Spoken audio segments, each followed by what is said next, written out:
Vamos a hablar ahora con el obispo de la diócesis de 9 de Julio, Monseñor Ariel Torrado Mosconi. Bienvenido, buen día. Te vamos a hacer una invitación. Muchísimas gracias. Que te liberes del barbijo para escucharte mejor. ¿Cómo no? Con mucho gusto. Además estamos con recuerdos. Exactamente. Recuerdos de COVID. Un gusto muy grande. Muchas gracias.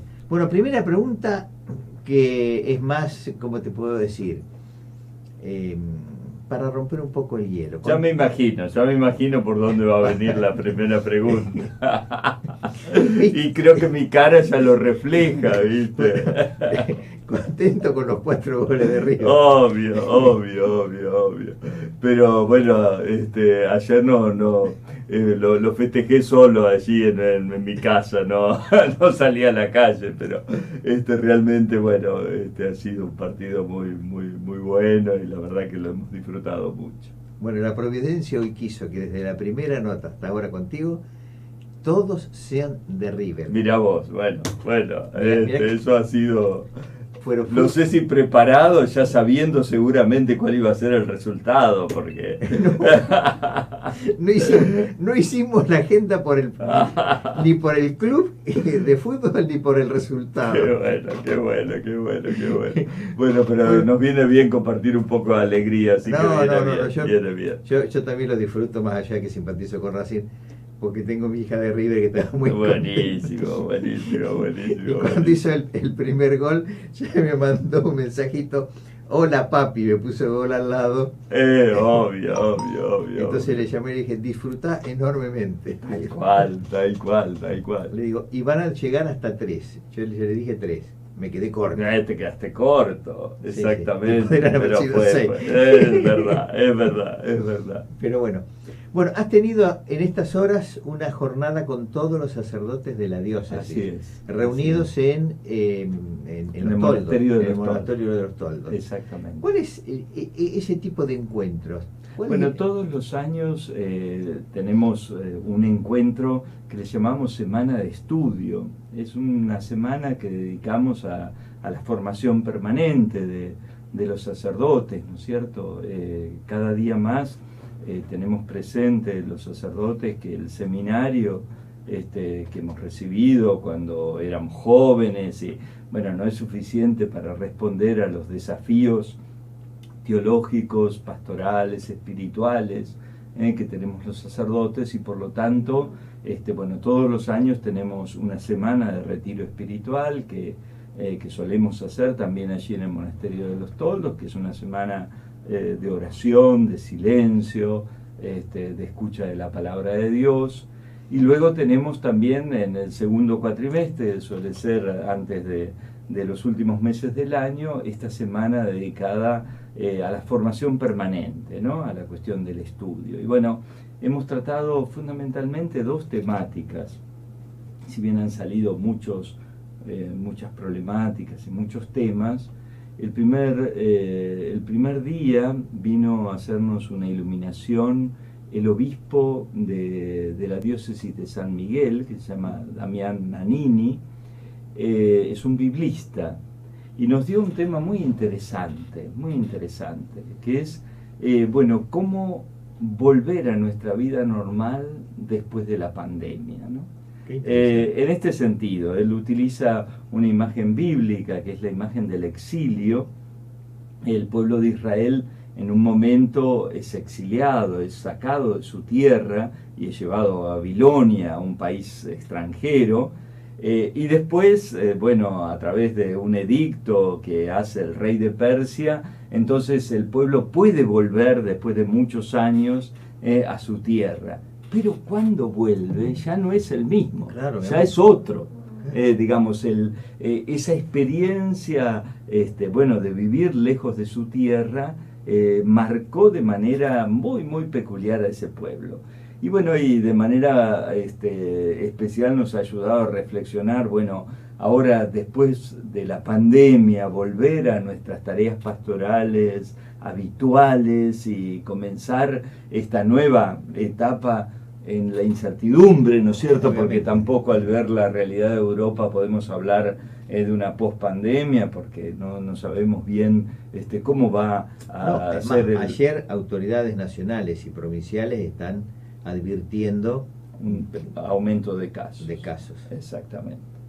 Así que bueno, pero nos ha ayudado mucho eso, nos ha ayudado mucho porque, claro, esto también lo he hablado con muchísimos fieles y con personas, no solo de los sacerdotes, sino de los fieles laicos, de cómo están viviendo este volver a las actividades habituales, ¿no? Y algunos vuelven con muchísimo entusiasmo, con ganas después de haber estado tanto tiempo parados.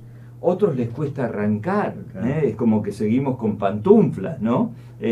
Bueno, así como nos hemos acostumbrado al Zoom, a hacer todo desde casa, y bueno, nos cuesta mucho volver ahora al ritmo habitual. He hablado con docentes, con distintas personas profesionales en los distintos ámbitos, y cómo nos está costando el ver de qué manera regresar, ¿no? Y yo creo que tiene todo un aprendizaje también, Claro. que es muy importante ver qué nos queda después de este tiempo de pandemia. Y después el otro tema que hemos abordado es, porque también hemos tratado de profundizar en algunas de las cuestiones que están vinculadas a este cambio cultural tan vertiginoso que estamos viviendo. Y algunos que nos afectan directamente a la vida de la Iglesia. Hemos tenido en el año 18, 19, todo el debate sobre el aborto, con todo lo que ha significado para la Iglesia, tratando de sostener el valor de la importancia de la vida desde el mismo instante de la concepción. Sabemos que está en agenda la cuestión de la eutanasia, que también es un tema muy complejo, porque el respeto de la vida y la dignidad de la persona humana hasta el final de su existencia es un valor a preservar y a cuidar muy importante. Así que son temas que digamos, están de algún modo exigiendo de parte de la Iglesia que sigamos iluminando, profundizando acerca del valor de la vida. Y esta vez hemos querido avanzar en otro de los temas que implican un cambio cultural grande, que es toda la cuestión de género, la perspectiva de género, bueno, cierta ideología que está también detrás de estas perspectivas. Y bueno, hemos tenido la posibilidad de invitar a una médica muy importante que se llama María Marta Cunio, que además es filósofa, antropóloga, teóloga, y bueno, que nos ha ayudado a reflexionar sobre esta cuestión también que implica para todos nosotros un verdadero desafío de cómo mostrar la belleza del plan de Dios en esa diversidad entre el varón y la mujer y al mismo tiempo saber tener mucha comprensión y entender más también la situación de algunas minorías y de realidades complejas que se viven en la autopercepción de la misma identidad psicosexual y bueno, de desafíos también nuevos que aparecen respecto a toda la carga cultural, digamos, en esa identidad del varón, de la mujer o de las personas que de alguna manera bueno, tienen otra autoconciencia de su identidad psicosexual, ¿no? Bueno, temas de candente vigencia, sí, y que hay que prepararse también para predicar y la contención en todo ese contexto, ¿no? Tal cual, tal cual. Bien. Bueno, última conferencia del Episcopado Argentino. Tus pares te han designado presidente de la Comisión de Liturgia. Así es. Bueno, nosotros decíamos, de ahora en adelante sos una voz importante dentro de la conferencia episcopal.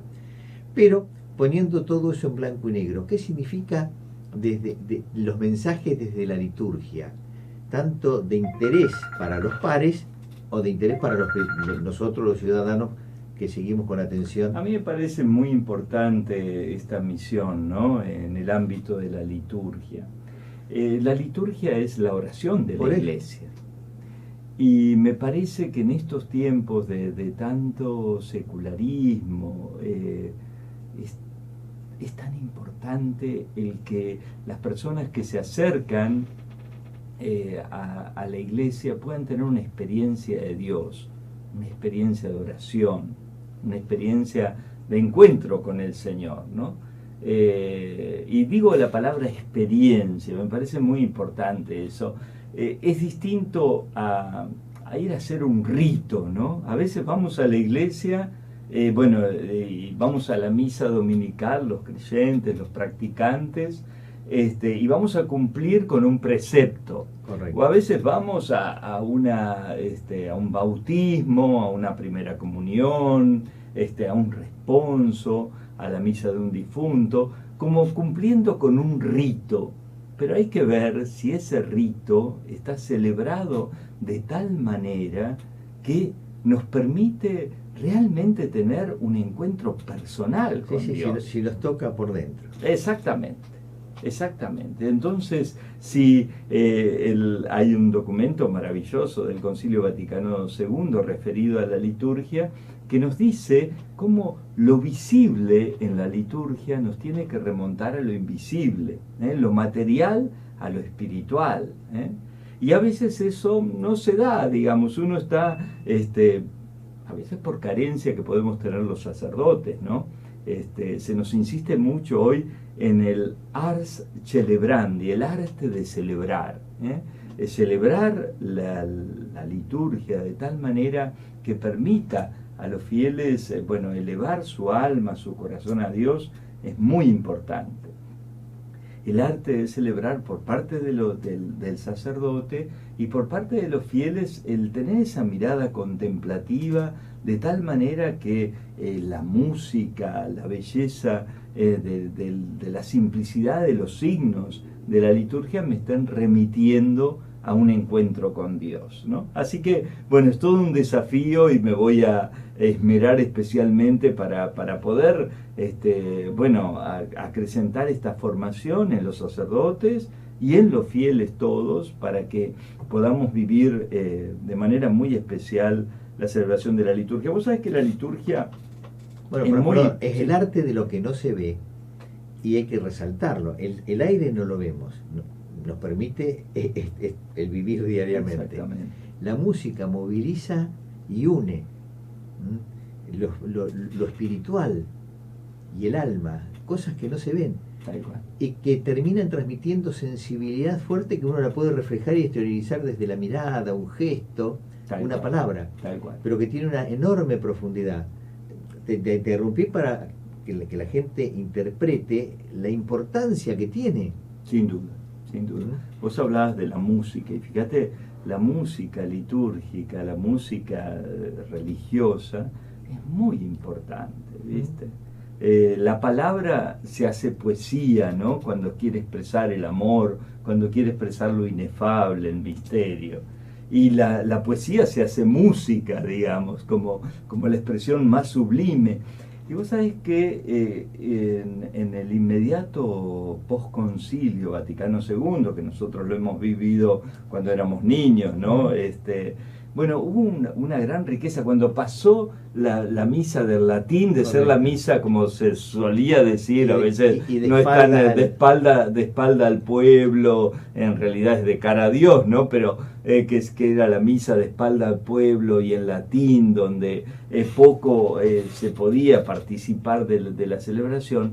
Después del concilio, que volvió a que se pudiera celebrar en cada lengua vernácula, en cada lengua, para que los fieles puedan comprender toda la riqueza de la celebración, y se hizo de cara al pueblo, y toda esta, el resaltar la importancia de la participación. Pero yo recuerdo de niño a mi cura párroco, yo en esa época vivía en Saladillo, cómo salía antes de la misa y nos explicaba las partes de la misa y nos enseñaba a cantar esos cantos tan lindos que hemos aprendido y que por ahí no sabemos hasta de memoria, eso poco a poco se fue perdiendo un poco, y bueno, y a veces se ha perdido esa riqueza en el canto litúrgico, y bueno, me parece que hay muchos elementos para tratar de profundizar, para volver a esa riqueza que nos ha brindado la Iglesia en esa renovación, porque vos fíjate que la Iglesia en el Concilio Vaticano II, que quiere hacer una renovación, dice, bueno, lo primero para renovar la Iglesia es renovar la liturgia. Así que, bueno, la tarea que me han encomendado mis hermanos es muy importante, bueno, y bueno, espero poder llevarlo adelante. Lo celebro y lo he hecho público porque nos convocan los nuevejulienses a una escucha activa ahora, que es mucho más enriquecedora. A propósito de la música, días atrás la hermana Alma de Jesús nos contaba que cuando abre la iglesia pone cantos gregorianos y me parecía hasta como una postal de otra época, tal cual. Y que la podemos disfrutar hoy en día en este siglo, en este tan particular siglo XXI y en pandemia. Necesitamos tanto, en medio de tanto materialismo, preocupaciones, dificultades. No, y además una religiosa, una hermana muy inquieta, que es para hacer crecer a la comunidad.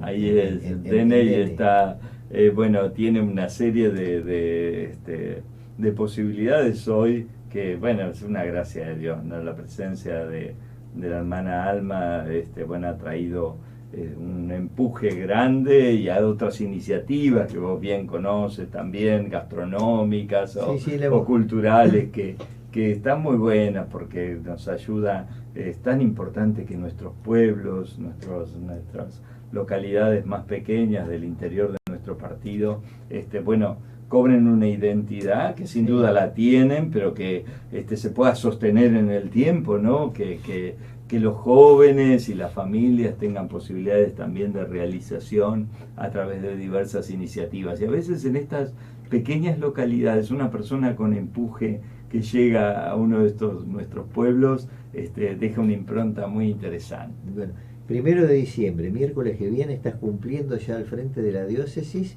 6 años. Exactamente, al 6 años como obispo diocesano, porque tú habías llegado algún tiempo antes como obispo coadjutor.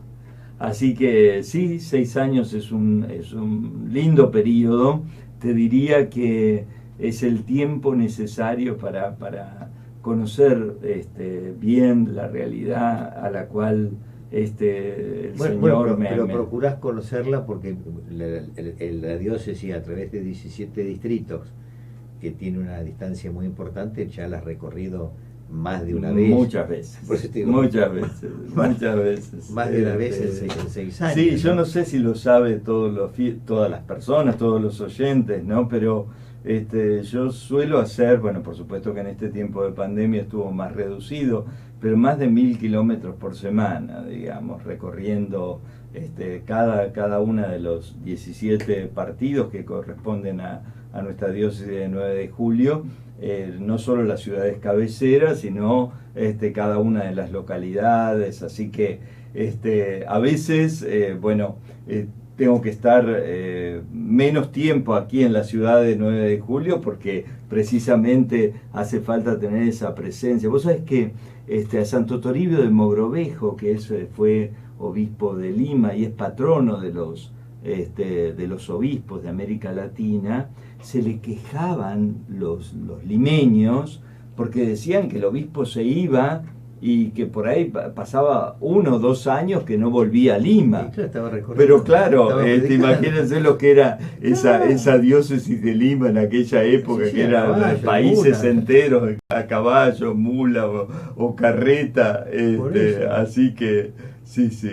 Y bueno, y el Papa nos pide eso, ¿no? Que seamos obispos inquietos, que salgamos a las periferias, que andemos un poquitito recorriendo la realidad que se nos encomienda. Así que esa es la misión. Así que nosotros somos medio inquietos y a veces ponemos títulos que llaman la atención.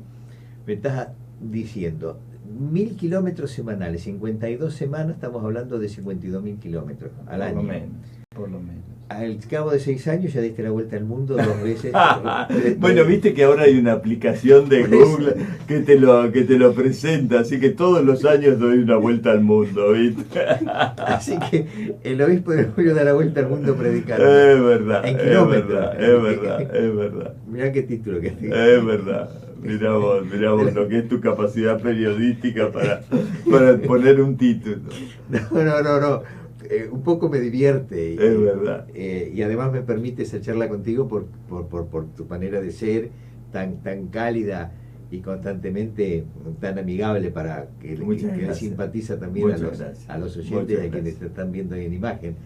Pero no deja de ser un título, más allá de lo ocurrente, referente precisamente a lo que significa estar presente y la prédica. Y entonces uno a veces por el absurdo hace llamar la atención para que la gente ponga el foco en eso. Es verdad. Es verdad. Si no nos quedamos como más lineal, como más en la anécdota y no descubrimos el tema de fondo. Sí. Que este es el día, mensaje central. Viste, ser misioneros, viste, el estar cerca, claro, de la gente es muy importante, muy importante. Y bueno, yo siento como el deber, no solo de visitar las ciudades, como te decía, sino también las pequeñas localidades, que no sabés qué consuelo le da a esos pueblos el recibir la visita del obispo y el poder intercambiar unos mates o simplemente el poder reunirnos y conversar un poquitito, que me cuenten cuál es su realidad, cuáles son sus dificultades. Así que la verdad que es ocasión para digamos, una encarnación del Evangelio, que es lo que, bueno, estamos llamados a vivir, ¿no? Bien, estás escuchando hoy en Despertate por Cadena 9 Máxima al obispo de la diócesis de 9 de Julio, Monseñor Ariel Torrado Mosconi. Ariel, en uno de los temas también que hacen al trabajo cotidiano son las obras que se encaran desde la diócesis, y una de ellas está referida a lo que está impulsando a través de Cáritas un barrio o viviendas en 9 de Julio. El dinero está, nos decías el otro día, y conjuntamente con ello falta ahora poder plasmar todo eso. Bueno, ¿en qué estaría está bueno, toda esta gestión? En este momento hay 3 proyectos en la diócesis de viviendas que están aprobados por Cáritas Diocesana. Primero hace la aprobación Cáritas Diocesana, Cáritas Nacional, y luego se vincula con el Instituto Nacional de Viviendas, que es quien lleva adelante, digamos, el subsidio de estas viviendas, ¿no? Que son de autoconstrucción y que implican un compromiso fuerte por parte de los beneficiarios de estas viviendas, ¿no? En este momento ya está en marcha, porque ya ha sido asignado digamos, cuál va a ser el espacio, el terreno donde se va a llevar adelante la obra, en la ciudad de Lincoln. Está muy avanzado en Bragado, y estamos aquí en 9 de Julio también con el proyecto ya aprobado. Ahora lo que falta es delimitar el tema de los terrenos. En eso había alguna propuesta, pero era en 2 lugares distintos, y eso resultaba muy complejo porque para la obra, digamos que tal como está proyectada, se pide que esté concentrado en un único lugar. Así que estamos en esas tratativas con el señor intendente y con las autoridades aquí locales para ver cuál sería el lugar. Hay 2 o 3 posibilidades. Yo no quisiera decir bueno de qué terreno se trataría, pero estamos bastante avanzados en esta obtención de estos terrenos, digamos, que serían el lugar para llevar adelante. En el caso de Lincoln y de Bragado, ¿de qué cantidad de viviendas se está hablando? Estamos hablando de 30 viviendas, y bueno, 30 viviendas en Lincoln, 25 en Bragado, y aquí también estaríamos entre 25 o 30 viviendas, lo cual es una iniciativa importante. Muy importante. Muy importante. Muy importante, porque eso es un tema de estímulo después. Tal cual. Mira, hace muchos años, cuando yo era muy chico, que estaba en Quiroga, había un sacerdote que era el padre José Rosell. Sí. Bueno, Catalán. El catalán. Bueno, el padre Rosell es un hombre que fundó en Quiroga el barrio San José. Él se llamaba José, pero más allá de eso fue por San José. Y entonces había unos terrenos de disponibilidad. Él consigue la autorización del uso de los terrenos y compromete a 7 familias que estaban necesitando un techo a la construcción de sus propias viviendas. El pueblo colaboró con ladrillos, con materiales, lo ayudaron al sacerdote también, y a mí me hizo, la imagen que me quedó era los sábados, que yo a veces salía a andar en bicicleta, hacer algún mandado de mi madre y demás, pasar por ese lugar y encontrarme con la familia, al padre José en la construcción. Qué bueno. Con los futuros ocupantes de esas viviendas. Y había alguna mujer que cebaba mate, otra que colaboraba con algo, y los varones haciendo las pastas. Muy importante, muy importante. Me impactó gratamente. Y el tema de la autoconstrucción tiene esa riqueza, crea familia, crea comunidad. Además, vos sabés, para este tipo de iniciativas, todos construyen sin saber cuál va a ser su casa. Obviamente. De tal manera que pongamos lo mejor en la construcción, porque esta edificación que estoy haciendo ahora puede ser mi casa, o tal vez no, tal vez me toca la de al lado. Pero entonces todos ponen el empeño. El mismo amor. Tal cual. Sí, no va a haber especulación. Y bueno, y en esta situación también que cada uno pueda colaborar desde su realidad. Hay muchos casos también de la realidad de la familia ha cambiado mucho, hay muchas mamás que solas, digamos, con sus hijos que tienen que llevar adelante, por ahí no van a poder hacer el trabajo rudo que implica, pero sí otros elementos como es más ligado al tema de la electricidad, el tema de jardines, hay toda una serie, está todo el proyecto pensado de tal manera de incorporar a todos en esta tarea de la autoconstrucción, ¿no? Y eso genera, como vos bien decís, un clima comunitario muy fuerte, ¿no? Entonces ya se empieza a ser vecino ya antes de estar habitando esas casas, ¿no? Que es tan importante el fortalecer los vínculos comunitarios y los vínculos sociales. Así que se responde, por cierto, a una necesidad tan urgente como el que afecta a toda nuestra región, que es la falta de viviendas, pero además se acrecientan los vínculos de comunidad que también son tan importantes. No, y sobre todo de solidaridad también. Hay otras comunidades en los cuales se llevan adelante este tipo de tareas y se asisten permanentemente.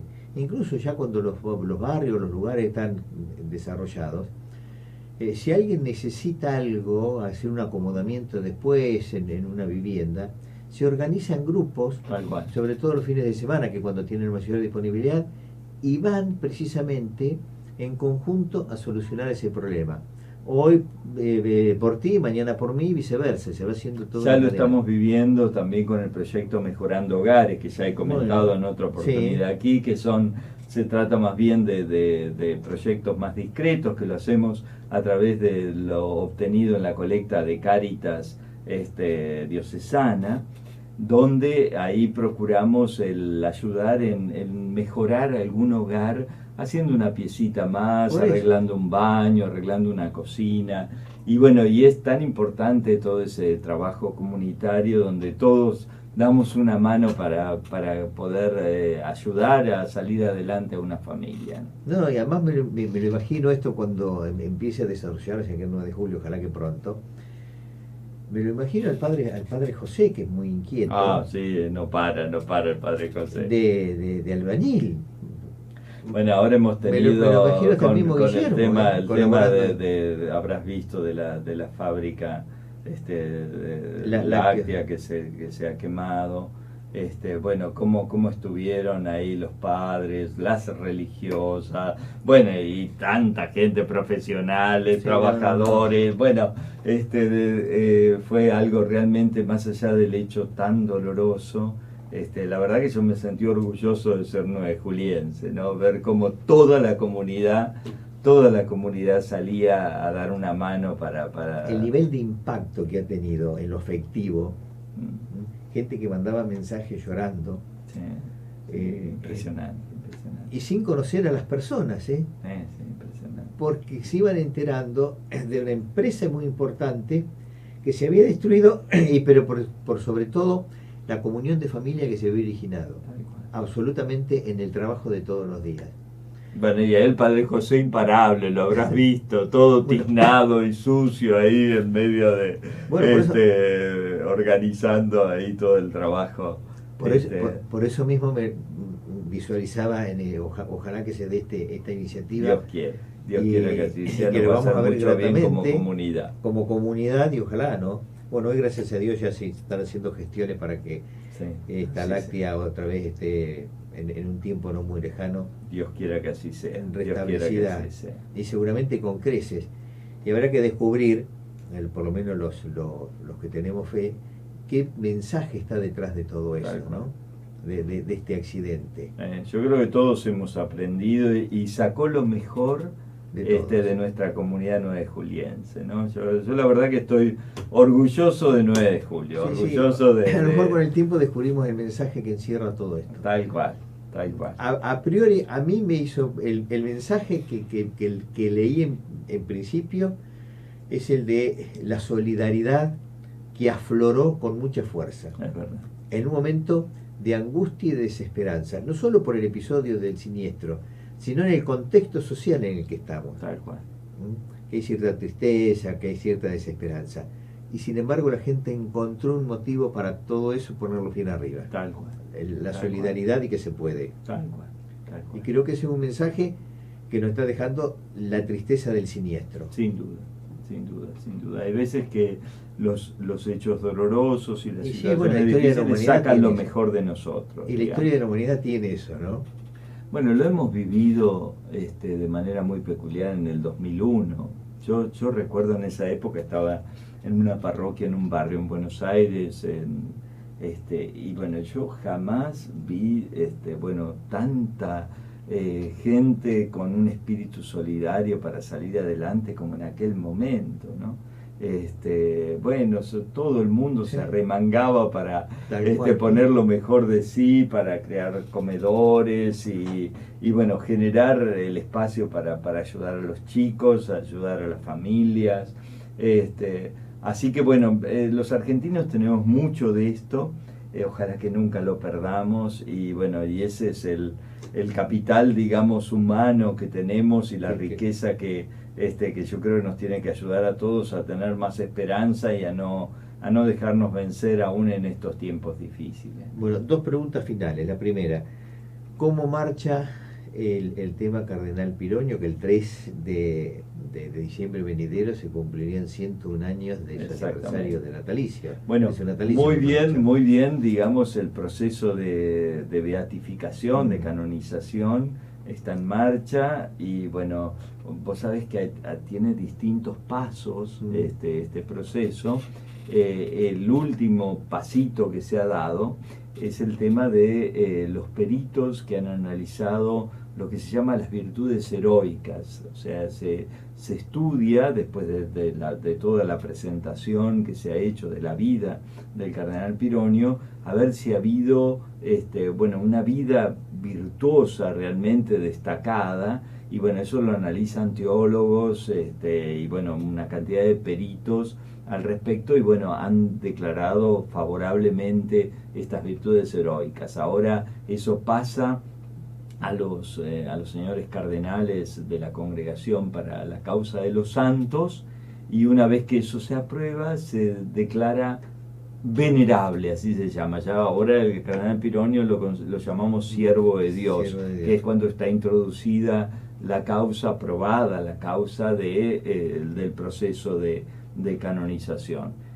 Ahora este segundo paso sería, cuando se declaren las virtudes heroicas, el declararlo venerable.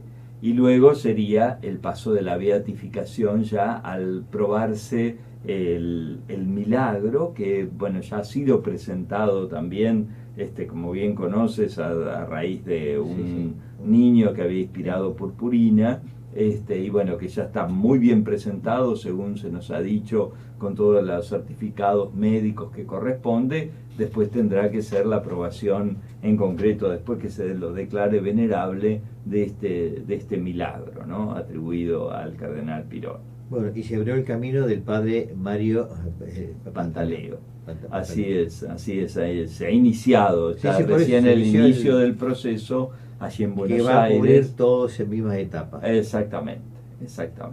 Así que, bueno, esperamos muy pronto poder tenerlo al cardenal Pironio como beato. El otro día, en la noche de los museos, visitamos la casa del cardenal Pironio. Sí. Mucha gente que no la conocía, que no había tenido oportunidad de visitarla, y quedó muy, muy feliz y muy admirada por lo que significa tener allí el corazón de lo que es la vida de este hombre, que ha sido tan significativa para la vida de la Iglesia, y una trascendencia de un 9 juliense a nivel mundial, ¿no?, como fue la figura del cardenal Pirón. Bueno, este medio viene insistiendo desde hace mucho tiempo poder mostrar todo esto, y ponerlo como más cercano, a lo mejor con referencias históricas, que uno vaya pasando y se detenga a mirarlo, a leer una pequeña referencia. Lo mismo en la sede del obispado, ¿no?, buscar esos puntos que uno va a poder ir como un paseo y decir, mira, tal cual. Y enriquece a propios y ajenos. Sí, también se visitó. Sí, por eso, sí. Y bueno, es muy lindo, porque nos ayuda a conocer más nuestra identidad como ciudad, y nuestra historia y nuestra cultura, y eso yo creo que es un valor muy grande.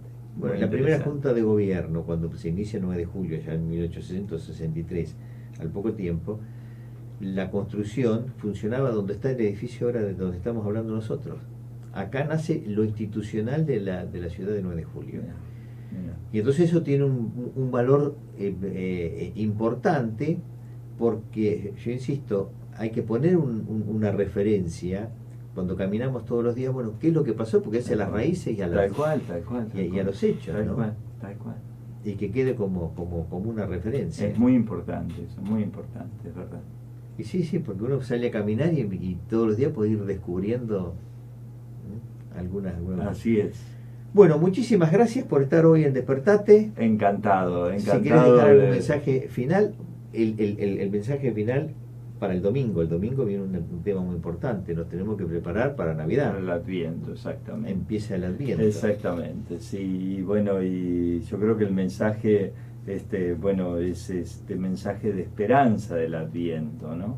Es curioso, porque en este tiempo, ya ahora al final del año, se nos habla del final de los tiempos, y cómo eso va a estar rodeado de signos de dolor, de sufrimiento, pero que sin embargo en esos dolores ya tenemos que experimentar la esperanza, y tener, nos dice la palabra de Dios, levanten la cabeza porque está por llegar su liberación. Y bueno, ahora que estamos terminando también nuestro año, y estos años tan difíciles, a veces que podemos estar un poquito desanimados o con muchas preocupaciones, también es bueno que escuchemos este mensaje de la palabra de Dios, que nos lleva a levantar nuestra cabeza, a renovar nuestra esperanza, porque sabemos que viene el Señor, que el Señor viene a salvarnos, que nuevamente este año podremos celebrar la Navidad, y el niño Jesús, que nace en un pesebre, viene a renovarnos en la esperanza y en esa fuerza que nos viene de Dios para seguir adelante. No estamos solos, Dios está con nosotros en medio de nuestras pruebas. Bien.